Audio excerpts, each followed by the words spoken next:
Sebuah proses hukum semestinya hadir untuk menjernihkan sebuah perkara. Upaya hukum sudah seharusnya dilakukan untuk memperjelas dan menuntaskan sebuah polemik. Namun, logika umum itu tidak berlaku untuk kasus dugaan ijazah palsu mantan Presiden Joko Widodo. Semakin banyak dan semakin panjang proses hukum yang berjalan dalam penuntasan kasus ijazah palsu Jokowi ini, semakin ruwet pula persoalannya.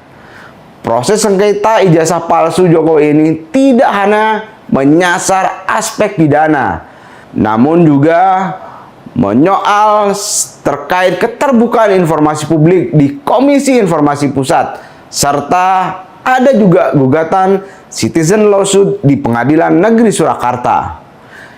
Misalnya, Komisi Informasi Pusat telah menyatakan bahwa salinan ijazah Jokowi yang digunakan dalam pencalonan presiden pada 2014 dan 2019 merupakan informasi terbuka untuk publik. Putusan tersebut dikeluarkan setelah KIP mengabulkan permohonan dalam sengketa informasi publik yang diajukan oleh pengamat kebijakan publik Bonatua Silalahi terhadap KPU Republik Indonesia. Namun, putusan telah dibuat, KPU tak kunjung membuka dokumen salinan ijazah Jokowi tersebut. Begitupun dalam sidang di PN Surakarta, tim kuasa hukum Jokowi tidak menghadirkan ijazah asli Jokowi ke persidangan. Padahal selama ini Jokowi selalu berkoar-koar untuk menunjukkan ijazahnya, terutama di forum pengadilan. Namun kenyataannya persidangan di PN Surakarta, ijazah itu tidak pernah nongol. Malahan ijazah asli milik Bambang Budi Harto yang merupakan lulusan Fakultas Kehutanan UGM tahun 1995 dipampang secara terbuka dalam persidangan. Ijazah itu diperlihatkan ke publik oleh adik kandungnya bernama Rujito di persidangan citizen lawsuit di PN Surakarta beberapa waktu lalu. Jelas ada perbedaan mencolok antara ijazah Bambang Budi Harto dengan ijazah yang diklaim milik Jokowi.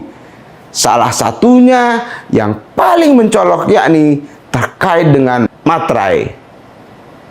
Ini adalah ijazah yang dikeluarkan Mei 1985 dengan materai Rp500. Sementara ijazah yang katanya adalah milik Joko Widodo dikeluarkan pada November 1985. Masa materainya turun jadi Rp100? Tidak mungkin kan? Kata tersangka kasus tudingan ijazah palsu Jokowi, Tifauziah Tiasuma, saat mendatangi Polda Metro Jaya pada Kamis 15 Januari lalu. Tak hanya urusan otentikasi dan juga keabsahan ijazah, dalam kasus pidana ada upaya penghentian perkara terhadap dua tersangka, yakni Egy Sujana dan Damai Hari Lubis.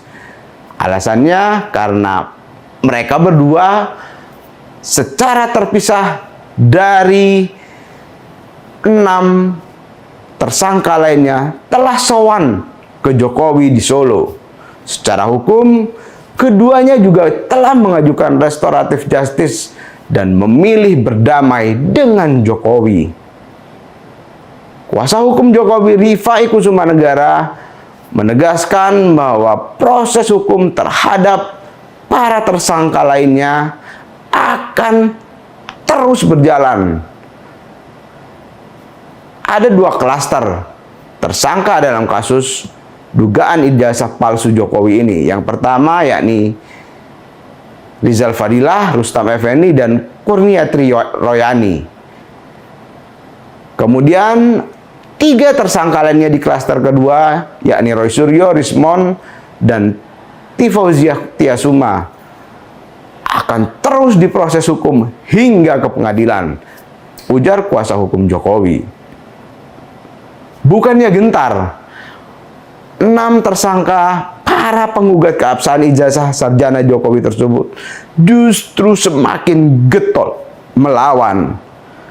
Mereka bahkan dengan lantang menyebut bahwa ijazah Jokowi, terutama Roy Suryo, menegaskan bahwa 99,9% ijazah sarjana Jokowi yang dikeluarkan dan ditunjukkan selama ini oleh beberapa pihak adalah palsu.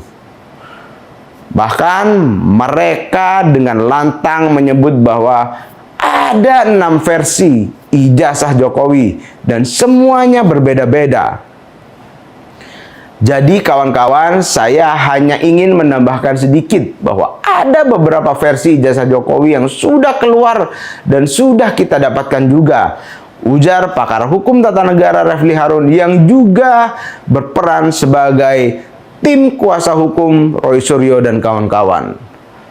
Refli memerinci ke-6 versi itu diterbitkan masing-masing oleh, pertama, ditunjukkan oleh KPU Surakarta, kemudian KPU DKI Jakarta, lalu ada KPU RI, kemudian ada ijazah versi unggahan politikus PSI Dian Sandi Utama, lalu ada versi yang ditunjukkan oleh Bareskrim Polri pada 22 Mei 2025, serta yang terakhir yakni versi gelar perkara khusus Polda Metro Jaya pada 15 Desember 2025. Jadi ada 6 versi. 6 versi itu kita meyakini itu tidak sama, beda, entah satu atau dua yang jelas beda.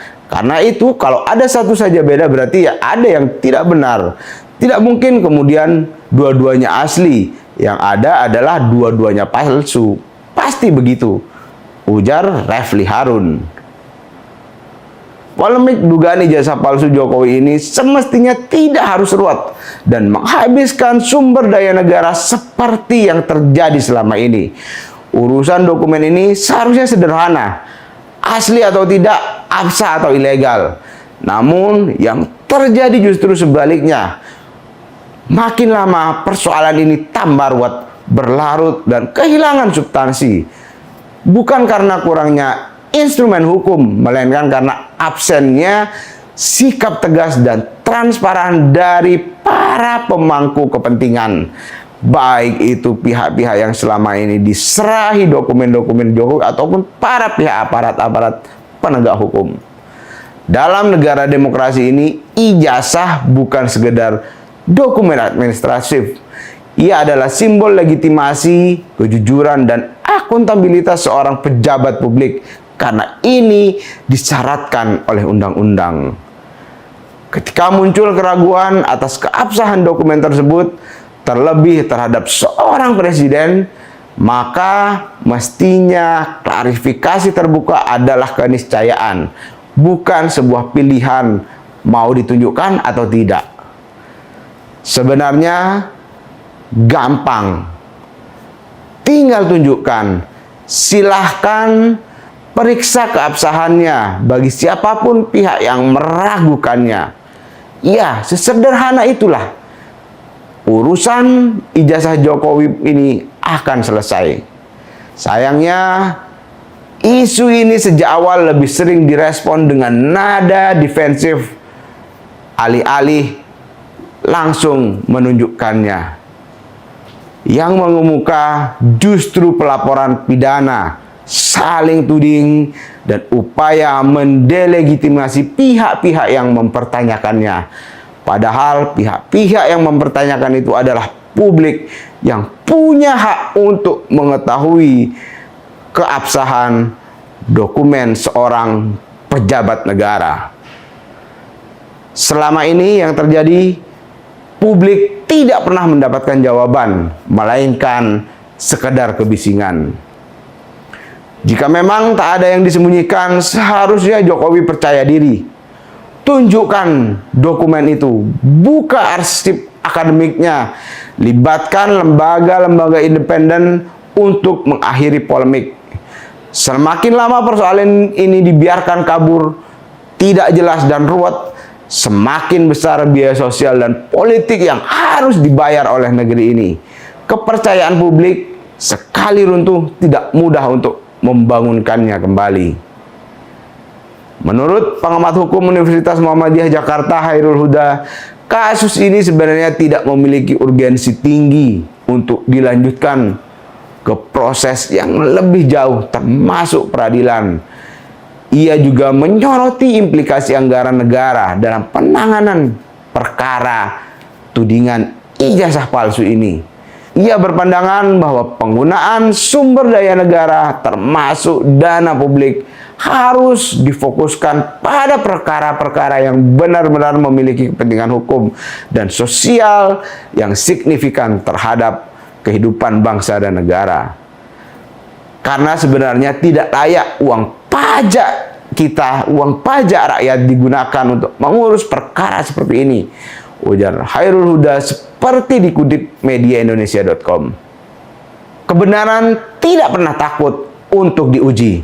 Justru keruwetanlah yang terus dipelihara akan bisa menimbulkan tanda tanya besar di mata publik. Dan selama tanda tanya itu tidak dijawab secara jujur dan terbuka, isu ini akan terus hidup menjadi beban politik sekaligus noda dalam praktek demokrasi di Indonesia.